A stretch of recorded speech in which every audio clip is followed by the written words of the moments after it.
Hey guys, I'm up in a tree today, just taking a little walk around my hunting areas, getting some practice in my bow.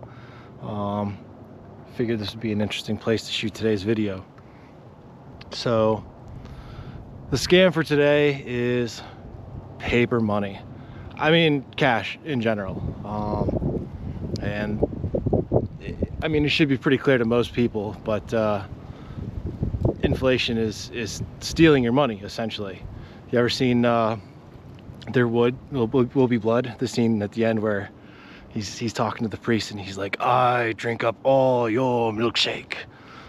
Well, I mean, that's essentially what's happening, except instead of, you know, drilling deeper and stealing the oil out from under our feet, they are inflating our money. They're just printing more money. So every single day your milkshake is, you know, getting watered down bit by bit.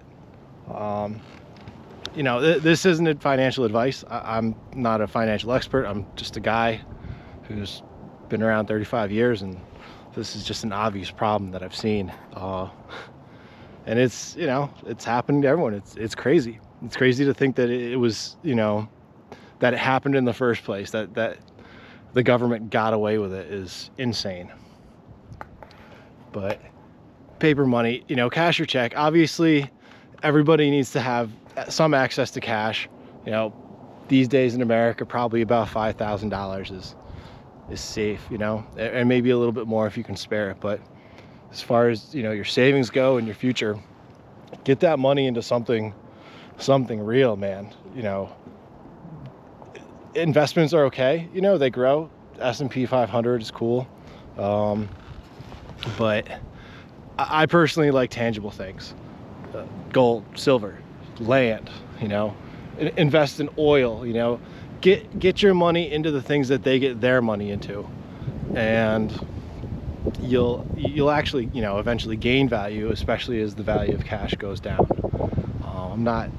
I don't have the current rates in front of me, but it's not good, man. It's not good. If you have all your savings in the bank, or even in an IRA where you know, a Roth IRA, something like that, where it's growing, it's losing value every single day. It's losing value. So just be careful, be smart. You know, obviously, you know, you got to have some cash. So I'm not saying, you know, never keep cash. Typical financial stuff. Just diversify. Get your money into something solid. And I'd really looking to get into some land. That, you know, you can't. It's hard to get hurt on land. Obviously, consider property taxes. It's very important. But cash. You know, don't put your faith in cash. Money used to be backed by gold and silver in this country, and a joke I've heard is that, you know, it says in, you know, money today says, in God we trust.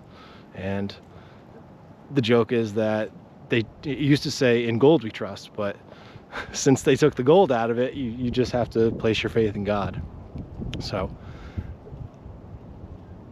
I mean, it's pretty ugly, but that's simple. I'm not going to get into it today. I'm not the guy to tell you exactly what you do with your money, but just be skeptical of cash. You know, you only have to turn on the news to see that it's just losing value every single day. So something to think about. So the score, today's hunting, man. It's, you know, aside from just being a hell of a sport, which really shouldn't be the only reason you do it, it's hard to describe what a primal success it is to harvest your own meat from nature. You know, not only are you against this animal, but you're against the elements. It's pretty nice out here for the first day of April, but you know, sitting out here in November, December, it's wild. You know, you could be out here a few hours, you could be out here all day if you want to. You never know how it's gonna go. You know, I'm basically at the bottom of the game. You know, I don't have acres and acres and acres of land to go. I have the spots I do because I am in a hunting club, which affords me, you know, a nice area of land to hunt, and also just connections that my father and uncle and myself have made over the years, just making friends with landowners, farmers, you know. And it's just a wonderful opportunity. It's a lot of work, you know. It's not easy, you know. There's a lot of sweat equity that you got to put into it. Startup costs aren't bad, you know. I mean, you can get going for a few $100, you know. Maybe 300 to 500 would be like the bare minimum, I'd say, to start. I'm mostly into bow hunting. That's where I have the greatest success. But you can do it with a gun as well.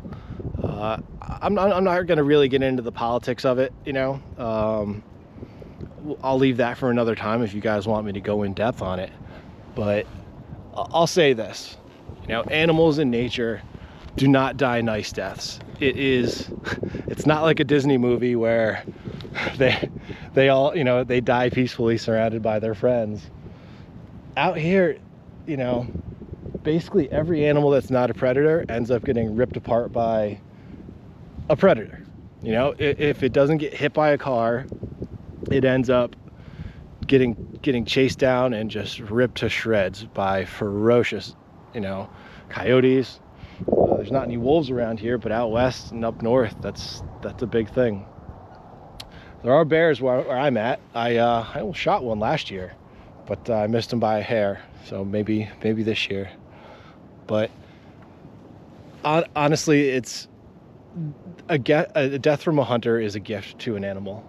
You know, it seems counterintuitive, but especially with modern equipment, if you train properly, you can give the animal a near painless death. I mean, you hit these animals and they don't know what happened. You know, they feel probably a sharp pain for just a second, you know, just getting whacked in the chest. They look around, maybe jump, maybe run a little bit, and then they lay down and go to sleep. I mean, that's how it goes. And you know, I think that's a gift that we can give them, honestly. You know, am I out here saying, you know, shoot everything you see? No. Take only what you need. It's an incredible way to get high quality, healthy meat if you eat meat and you're trying to just get different types of food. I mean, you know, if you don't even have to be a hunter to appreciate deer meat, you know. Chefs all over love venison. They love elk meat, bear meat. I'll do a video about fishing later, but you know, fresh fish is incredible. It's 100 times better than anything you can get at the store. It is, you know, for, like I said, once you get your initial equipment investment, licenses are between $50 to $100 around where I am. You know, if you go out west or up north where there's bigger animals, you'll pay a little bit more, but the price you're paying per pound of this high quality meat is incredibly low. It's, you know, it eventually ends up being cheaper than what you'd pay at the store, which is nice.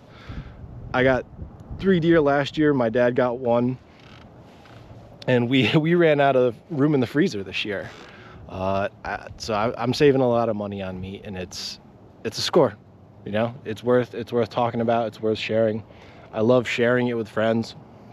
It's something different, and man, it's exciting. You really are pitting yourself against nature, trying to learn about these animals. I've gained such a respect for these animals. It's incredible. I study these animals. I get excited every time I see a deer, but it raises your appreciation for all animals and all of nature, really. And it's when you put that meat on the table, it really stirs something in you that we've lost. I mean, hunting animals has been part of our culture for, you know, hundreds of thousands, if not millions of years, and it's just something that disappeared, you know, within the last 100 years. You know, everybody's just getting meat that came through some dirty, dark factory. I mean, that's factory farming especially is the real cruelty in my mind. Those animals are lucky if they see sunlight or touch grass. Most of them never do. Usually they're standing, you know, in 6 inches of their own feces. It's really gross, and that's what ends up on your plate. So it's just a more fulfilling option. You can test yourself against the elements, against the animals. It takes a long time to learn animal patterns, to learn what they need, where they go to get it, where to put your stands, where you want to be during the season. It's a lot to learn by yourself. You almost have to have a mentor. I was lucky enough to grow up in it, and my dad's a pretty casual hunter, but it is something he loves. But ever since I was a kid, I couldn't wait.